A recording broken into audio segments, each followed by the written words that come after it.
کیونکہ یہاں پر جو طاقت کے مراکز میں جو توازن آئین میں طے کیا گیا ہے اس سے ہمیشہ انحراف کیا گیا، اور اس انحراف کو ظاہر سی بات ہے طاقت، بھوٹ اور ڈنڈے کے زور پر کیا گیا۔ تو اب یہ تو سب سے بڑا خطرہ ہے۔ وہ نہیں چاہتے کہ یہاں پر جو عوامی بالادستی کے لیے سرگرم عمل سیاسی جو جماعتیں ہیں وہ ان کی جڑ مضبوط ہو عوام میں، اور اس طرح سے عوام جو ہے وہ صرف جمہوری نظام اور سیاستدانوں کو ہی اپنے مسائل کے حل کے لیے یا اپنے نجات دہندہ کے طور پر دیکھے۔ تو ایک تو یہ خطرہ ہے، اور یہ پوری تاریخ ہمارے سامنے پاکستان کی موجود ہے اور اس سے انکار نہیں ہے۔ دوسرا جو ہے وہ خطرہ ایک مذہبی نقطۂ نظر رکھنے والے کچھ لوگوں کی طرف سے تھا، اور اب وہ کافی حد تک کم ہے، خاص طور پر جو مین اسٹریم سیاسی مذہبی جماعتیں ان کی وجہ سے۔ یعنی ہمارے یہاں عام طور پر جمہوریت کو مذہب کی بنیاد پہ اس کو رد کیا جاتا ہے، اور یہ باور کرایا جاتا ہے، کافی اس پہ کتابیں ہیں، بڑے بڑے علماء نے اس کو کفر، شرک اور پتہ نہیں کیا کیا لکھا، اور یہاں تک کہ اب ایک مسلمان جو راسخ العقیدہ ہو، جو خدا رسول آخرت دین پہ یقین رکھتا ہے، آپ اس کو جب بار بار یہ کہیں گے کہ بھئی یہ جمہوری نظام کفر ہے، تو اس کے بعد اس عوام کے اندر اس جمہوری نظام نے کس طرح سے وہ جڑ پکڑے۔ تو ایک ہمارا طالب علمانہ خیال ہے کہ یہ ہے، لیکن وہ اب لگتا ایسا ہے کہ وہ آواز کافی پست ہو گئی ہے، اور مزید یہ سلسلہ چلے گا تو یہ بھی ہوگا۔ لیکن جو پہلا جو خطرہ میں نے بتایا اس سے مقابلہ کرنا بہرحال مشکل ہے، کیونکہ جیسے ہی سیاسی جماعتیں بلوغت کو پہنچتی ہے تو پھر کسی اور کو کھڑا کر دیا جاتا ہے، جس کے بعد پھر وہ سفر پیچھے کی طرف جاتا ہے۔ تیسرا جو خطرہ ہے وہ خود جمہوری سیاسی جو جماعتیں ہیں ان کے رویوں میں ہے، یعنی ان کے جو غیر جمہوری رویے ہے ایک تو وہ، دوسرا وہ جس انداز سے اپنے محض ووٹ بینک کو بڑھانے یا وقتی اپنے سیاسی فوائد کے حصول کے لیے جس انداز سے وہ جھوٹ بول کے غلط بیانی کر کے، یعنی میں سیاستدانوں کی تنقیص نہیں کرتا، نہ میں ان کو کمتر سمجھتا ہوں، جس طرح ہمارے لوگ پیش کرتے ہیں ان کو چور، ڈاکو، بدماش، ایسا کچھ بھی نہیں ہے۔ بہرحال انسان ہونے کے ناطے اچھے برے ہر جگہ ہوتے، لیکن ان کا جو طریقہ گفتگو ہے وہ جس انداز سے ایک دوسرے پہ الزامات عائد کرتے ہیں، ان الزامات کی وجہ سے عام آدمی کو یہ لگتا، اب جیسے مثال کے طور پر جو عمران خان صاحب تھے، اس سے پہلے آپ 90 کی دہائی میں دیکھے، اس 90 کی دہائی میں میاں نواز شریف صاحب کا بالکل یہی نقطۂ نظر تھا، وہ اپنے مخالف تمام سیاستدانوں کو چور، ڈاکو، بددیانت اور کرپٹ سمجھتے تھے، اور وہ باور کراتے تھے، اور باقاعدہ اس وقت جو پرنٹ میڈیا کا ہی ایک تھا، اور ایک یہ ریڈیو اور ایک پی ٹی وی کے ذریعے، لیکن اس وقت کتنے صحافی جو بڑے بڑے تھے انہوں نے اس چورن کو بیچا، اور اس وقت جو ٹارگٹ جس کو کیا گیا بنیادی طور پر وہ محترمہ شہید جمہوریت بینظیر بھٹو کو کیا گیا، پھر ان پہ جب بستی چڑھا تو ان کے شوہر کے اوپر۔ اب کیا ہوا 1998 کے بعد وہی نواز شریف ایک شیطان بن گیا دوبارہ ان قوتوں کے لیے جنہوں نے ایسے لوگوں کو اوپر لا کر سیاست کو یا ان کو خراب کرنا تھا۔ تو پھر اس کے بعد خان صاحب ہمارے سامنے آتے جنہوں نے یہ بتایا کہ بھائی میرے جیسے ایک عام آدمی کو، غریب آدمی کو، ایک متوسط طبقے کے آدمی کو خاص طور پر، کہ بھائی تمہارے تمام مسائل کی جو بنیاد ہے، تمہارے تمام مسائل کی جو وجہ ہے وہ یہ دو بندے ہیں، زرداری اور نواز شریف۔ وہ اتنا زیادہ بتایا، حالانکہ 4 سال حکومت رہی، سب کچھ ہوا، کیا آپ نے ثابت کیا؟ تو میرا خیال سے یہ جو اس طرح کے بیانات ہیں ایک دوسرے کے خلاف، آپ اپنے وقتی سطحی جو سیاسی مفاد ہے، ایک ووٹ کے کچھ تعداد کو حاصل کرنے کے لیے جو ہماری سیاسی جماعتوں کے قائدین خاص طور پر جو اس قسم کی گفتگو کرتے ہیں، تو یہ میرے خیال سے ایک اور چیلنج ہے، ایک خطرہ ہے۔ اب دیکھیں ملک کی جو وسائل اور مسائل وہ میرے جیسے ایک عام آدمی کو بھی سمجھ میں آ رہے کہ کیا ہے، لیکن آپ ہمیں یہ بتا رہے کہ 400 ارب کرپشن کرنے کی وجہ سے سالانہ 1200 ارب روپے یہاں پر کرپشن ہے، اور یہاں سے پیسے لانچوں میں بھر کے دبئی ڈالا جاتا، تو میرے جیسے ایک آدمی جس کی زیادہ معلومات نہیں ہے، جس کو رسائی نہیں ہے علوم کے سورسز پہ، وہ بیچارہ تو یہی سمجھے گا۔ تو یہ چیز ہے جو سیاستدانوں کو شاید میرے خیال سے سوچنا چاہیے کہ ہم اپنے سیاسی مفاد کے لیے ہم اس حد تک نہ جائیں جس میں ہم غلط بیانی کر کے اپنے مخالف کی کردار کشی کریں، یا اس کو عوام کی نظروں میں ایک بدماش، ایک چور، ایک ڈاکو، ایک بے ایمان ثابت کرے۔ تو یہ میرے خیال سے 3 بنیادی وہ خطرات ہے۔ اب اس سے نکلنے کا سب سے جو ہمارے پاس قابل عمل ہے، جو راستہ ہے، وہ تو ہے آئین کی بالادستی، یعنی آئین کے اندر خاکی وردی والوں کا، عدلیہ کا، ان سب کا اپنا اپنا ایک دائرہ کار متعین کر دیا گیا۔ اب یہ نہیں ہوگا، فی الحال نہیں ہوگا، اب بہت سالوں تک اس کے امکانات ہمیں نظر نہیں آتے۔ تو لیکن جمہوری پارٹیاں جو ہے، جیسے محترمہ بینظیر بھٹو، میاں نواز شریف صاحب نے میثاق جمہوریت کا ایک قدم اٹھایا تھا، اب اس وقت یہ 3 بڑی سیاسی جماعتیں تینوں ڈسے ہوئے ہیں تینوں کو شکایت ہے. تو اب ان کے پاس یہ طریقہ ہے کہ یہ تینوں مل بیٹھے، مرکزی قائدین بیٹھے، دوبارہ اسی میثاق جمہوریت کو تازہ کریں، اور اس کے اندر باقی سیاسی مذہبی جو جمہوری جماعتیں ہیں جو سیاست میں یہاں پر سرگرم عمل ہے، ان سب سے مل کر، تو اگر یہ سب ایک ہو جائیں تو پھر ہم اس جو بیرونی جو جمہوریت کو جو خطرہ جو درپیش ہے، اور جو سب سے مضبوط خطرہ ہے، اس کو پیچھے دھکیلا جا سکتا ہے. تو آئین کے اوپر اس کی روح کے مطابق مکمل اگر عمل کیا جائے تو یہ. دوسرا، اب چونکہ یہ نہیں ہے تو پھر آپ جیسے لوگ، اصحاب دانش، اصحاب علم، آپ جیسے جو NGOs ہے، شعور فاؤنڈیشن کی طرح، یہ پیس اینڈ ایجوکیشن کی طرح، تو ان کا کام ہے. یعنی یہ جو کام کر رہے ہیں یہ بہت زیادہ قابل تحسین ہے. یہ وہ لوگ ہیں جو عام آدمی تک جانے والی آوازوں کو اپنے پاس بلا کے ان سے گفتگو یہ لوگ کراتے ہیں، لوگوں کو ٹریننگ دیتے ہیں، لوگوں کو اس حوالے سے تعلیم یافتہ بنا رہے. تو میرے خیال سے آئین پہ اس وقت پوری طرح عمل کروانا میرے اور آپ کے بس میں نہیں ہے. ہمارے اور آپ کی بس میں یہی ہے کہ ہم لوگوں کا شعور بیدار کریں، لوگوں کا شعور بلند کریں، اور جو ملک کے اصل مسائل اور جو وسائل ہے اس کو سامنے رکھتے ہوئے ہم عام آدمی کو ایک حقیقی تصویر اس کے سامنے پیش کرے. تو میرے خیال سے یہ 2-4 باتیں ہیں جو مجھے سمجھ میں آتی ہے. سر آپ کا بہت بہت شکریہ، آپ نے اس کا بہت ہی بہترین جواب دیا ہے. اور اس کے ساتھ ہی میں تیسرا سوال کرنا چاہوں گا ہمارے مہمان عبدالخالق فریدی صاحب سے کہ موجودہ نظام میں سختیاتی، ادارتی اور معاشرتی ڈھانچے میں موجودہ مسائل کو جاننا اور سمجھنا جمہوری نظام کو درپیش چیلنجز کا ممکنہ حل، اور اس حوالے سے سول سوسائٹی کیا مثبت کردار ادا کر سکتی ہے؟ اعوذ باللہ من الشیطان الرجیم، بسم اللہ الرحمن الرحیم. وشاورہم فی الامر فاذا عزمت فتوکل علی اللہ ان اللہ یحب المتوکلین. صدق اللہ العظیم. جنید صاحب، میں آپ کا شکریہ ادا کروں گا، اور پیس اینڈ ایجوکیشن کا بھی، کہ انہوں نے اس حساس، اہم اور عصر حاضر میں پاکستان کی اولین ضرورت جس موضوع کی ہے جمہوریت، اس پر یہ مذاکرے کا انعقاد کیا. اصل میں بہت سارے سوالات آپ نے ایک جگہ جمع کر دیے، تو میں یہ سمجھتا ہوں کہ اختصار پر اس سے بات کروں. سب سے پہلی بات جس کی طرف ہمارے جو دوست ہیں، ساتھی ہیں، انہوں نے اشارہ کیا تھا کہ بعض جو مذہبی گروہ ہیں وہ جمہوریت کو کفر کہتے ہیں، اور باقاعدہ اس پر کتابیں اور سب چیزیں ہیں، اور وہ اس کو اسلام کے خلاف کھڑا کر رہے ہیں. تو میں ایک 2 لفظی بات یہ کہنا چاہوں گا اس بارے میں کہ حضرت عثمان غنی رضی اللہ تعالیٰ عنہ کا کل یوم شہادت تھا.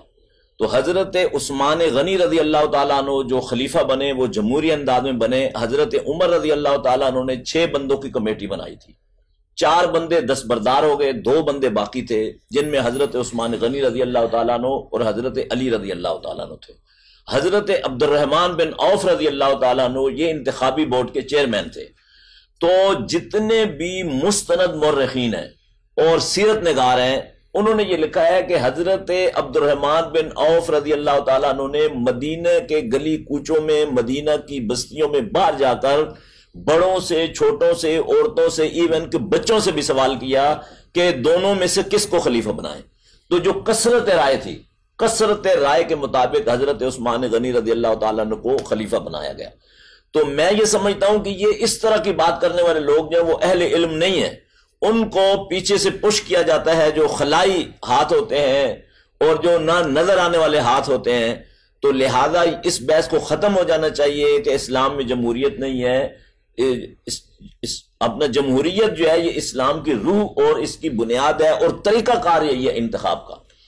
دوسری بات یہ ہے کہ یہ جو اتنے مسائل آج کھڑے ہیں، میں یہ سمجھتا ہوں کہ ان مسائل کو کھڑا کرنے میں، ان مسائل کو بنانے میں، ملک کو جو ہے وہ غربت کی چکی میں پیسنے میں، اور ملک کے اندر جو ہے وہ بے یقینی کی کیفیت پیدا کرنے میں، جو آج کے مفاد پرست حکمران ہیں، یعنی وہ ماضی کے ہوں، آج کے ہوں، ان کا سب سے بڑا ہاتھ ہے. مثال کے طور پر آپ کہتے تو ہیں جمہوریت سے جو ہے وہ ہم اقتدار میں آئے ہیں. کیا جب کسی مالیاتی ادارے کے پاس آپ جاتے ہیں تو آپ عوام سے ووٹ لیتے ہیں، عوام سے رائے لیتے ہیں، اسمبلی سے آپ رائے لیتے ہیں، آپ راتوں رات جو ان کے پاس چلے جاتے ہیں اور سودا کر لیتے ہیں؟ اور آج مجھے ابھی سجاد مدنی صاحب نے بتایا کہ ڈالر جو ہے وہ 225 روپے کا ہو گیا. کتنی حیرانگی کی بات ہے. اور میں یہ بھی کہنا چاہوں گا کہ یہ جو ہمارے ایم پی اے، ایم این اے اور سینیٹر ہیں، ان کے پاس جو ترقیاتی بجٹ ہیں ان کے پاس نہیں ہونے چاہیے. ترقیاتی بجٹ بنیادی طور پر بلدیاتی نمائندوں کے پاس ہونے چاہیے. یہ انہی کا کام ہے اور پوری دنیا میں ایسے ہے. اور اس سے ہم کرپشن کو روکنے میں بھی کافی حد تک کامیاب ہو جائیں گے. تو سب سے پہلے جو جمہوریت کی عمارت ہے اس کو درست کیا جائے. اور جس طرح اپنا شگری صاحب نے بھی کہا کہ آئین کے اندر جو حقوق ہیں ان کو باقاعدہ بحال کیا جائے اور قوم کے، عوام کے، ملک کے مفاد اور ترقی میں جو امور ہیں ان کو طے کر کے ان کو آگے بڑھایا جائے. اگر اس کے علاوہ ہم جو کچھ بھی کریں گے تو میں یہ سمجھتا ہوں کہ وقت کو ہم ضائع کریں گے. اس کے ساتھ ہی سول سوسائٹی کیا مثبت کردار ادا کر سکتی ہے؟ دیکھیں، جہاں تک سول سوسائٹی کا تعلق ہے، سول سوسائٹی اگر صحیح معنوں میں کردار ادا کرے تو اس کا بہت بڑا رول بنتا ہے. یعنی پہلی چیز ہے اویئرنس. عوام میں تعلیم اور علم کی بہت کمی ہے، ان کو شعور دیا جائے. دوسری چیز ہے کہ آئین نے عام آدمی کو جو حقوق دیے ہیں اور جوڈیشری سے، عدالتوں سے وہ کس طرح انصاف لے سکتا ہے اور اپنی بات جو ہے وہ ایوان تک پہنچا سکتا ہے، ان ساری چیزوں کو ان کو شعور دینا چاہیے. لیکن میں بدقسمتی سے یہ کہنا چاہوں گا کہ جو سول سوسائٹی کے لوگ ہیں ان میں اکثر جو ہیں وہ چند ایک جو بڑے گھروں کے ہیں وہ خاص دن پر، فادر ڈے پر، مدر ڈے پر، ٹیچر ڈے پر، اور ابھی تو یہ مسئلہ ہے کہ میرا جسم میری مرضی کے دن وہ تو میدان میں آ جاتے ہیں. یعنی آپ کے جو گلی کوچوں کے مسائل ہیں، جو عوامی مسائل ہیں، جو کچی آبادیوں کے مسائل ہیں، جو مضافاتی علاقوں کے مسائل ہیں، جو غریب عوام کے مسائل ہیں، یعنی آپ کے ملک میں 60% لوگ خط غربت سے نیچے جا چکے ہیں. ان کے مسائل جو ہیں سول سوسائٹی کا بظاہر کردار نظر نہیں آتا، لیکن سول سوسائٹی کا کردار ہے واقعی بہت زیادہ ہے. میں نمبر 1 شعور دیں، نمبر 2 غربت کو کم کرنے کی کوشش کریں، اور نمبر 3 جتنے بھی یہ جو سوشل ادارے کام کر رہے ہیں ان کے اوپر بھی چیک اینڈ بیلنس رکھیں کہ کیا کوئی ایسا ادارہ تو نہیں ہے جو باہر کسی کے لیے کام کر رہا ہو اور وہ صرف اپنی مشہوری کے لیے کام کر رہا ہو، میڈیا کو استعمال کر رہا ہو. ان ساری چیزوں کے اوپر چیک رکھنا یہ سول سوسائٹی کی ذمہ داری بنتی ہے. اگر سول سوسائٹی دیانتداری کے ساتھ اپنا کام کرے، اور میں یہ سمجھتا ہوں کہ ہمیں مایوس بھی نہیں ہونا چاہیے. مسلسل محنت سے یہ نتائج جو ہیں وہ بڑے مثبت ہو سکتے ہیں. اور ایک سادہ سے شاعر نے کہا، پتھر پہ پانی پڑے جو متصل، بے شک گھس جائے پتھر کی سل. بہت بہت شکریہ. آپ نے جو جمہوری نظام کے حوالے سے درپیش چیلنجز پہ جو میں نے سوالات کیے اور اس پہ آپ نے بہت بہترین تجاویز پیش کی. اب میں پروگرام کے اختتامی مرحلے میں جانا چاہوں گا اور میں اپنے مہمان سے درخواست کروں گا کہ وہ ایک جملے میں پاکستان کو پیغام دیں ڈیموکریسی کے حوالے سے. دیکھیں جی، پیغام تو یہی ہے کہ اس عمل کو جاری رہنا چاہیے. انشاءاللہ تبارک و تعالیٰ اسی سے سارے مسئلے حل ہوں گے. تمام سیاسی جماعتوں کو اس بات کو یقینی بنانا چاہیے کہ وہ اپنی جماعتوں میں بھی جمہوریت کو رائج کریں، اور ہر جو ورکر ہے، جو سیاسی کارکن ہے، اس کو بھی اتنا ہی حق پہنچنا چاہیے جتنا کہ اوپر جو کچھ خانوادے ہمارے سروں پر براجمان ہیں. تو بجائے اس کو موروثی سیاست کا گڑھ بنانے کی بجائے عام کارکن کو آگے بڑھنے کی، کام کرنے کی آزادی ہوگی، اور یہ عمل جاری رہے گا. آئین کی بالادستی قائم رہے گی تو انشاءاللہ پاکستان ترقی کی راہ پر دوبارہ سے انشاءاللہ گامزن ہو جائے گا. آپ نے ایک جملہ کہا تو اب جملہ جتنا لمبا کرے ہماری مرضی ہوگی. ٹھیک ہے، جملہ ایک ہی ہوگا. خیر، یہ تو ہمارا تو یہ پیغام ہے یا یہ میسج ہے کہ نظم اجتماعی کو برقرار رکھنے کے لیے کسی نہ کسی کو حکمران بنانا ہے اور کوئی حکومت کا ہونا ضروری ہے. اب اس کے لیے حکمران بننے کے ہمارے پاس 3 ہی طریقے ہیں. یا تو آپ کوئی الہامی متن لے کر آئے خدا کی صنعت کہ بھائی خدا نے مجھے تم پہ حکمران بنایا ہے اور ہم اس کو مان لیں، ٹھیک ہے. اب یہ تو نہیں رہا راستہ، ختم نبوت کی بات تو اس کی کوئی گنجائش ہی نہیں ہے. دوسرا راستہ آپ کے پاس ہے کہ آپ ڈنڈے کے زور پہ آئے، جس طرح ہمارے یہاں ڈکٹیٹرز آتے ہیں.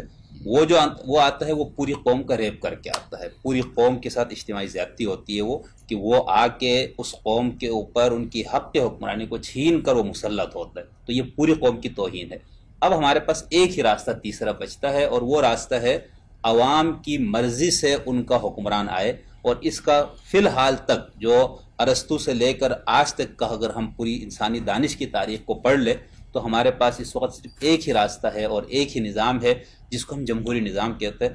اگر ہم اس کے ساتھ وفادار رہے، اس کو پڑھے، اس کو پڑھائے، اپنے نصاب کا حصہ بنائے، اپنی تعلیمی اداروں میں سول سوسائٹی اور ہم سب مل کے اہل دانش وغیرہ یہ سب مل کے اسی نظام کی خوبیوں کو بیان کرے، اس میں خامیاں بھی ہے، ظاہر سی بات ہے انسان کے بنائے ہوئے نظاموں میں خامیاں ہوتی ہے، تو اگر ہم یہ کریں تو انشاءاللہ ہم بہتر طریقے سے ایک صحیح حقیقی جمہوری عوامی معاشرے کی طرف ہم قدم بڑھا سکیں گے۔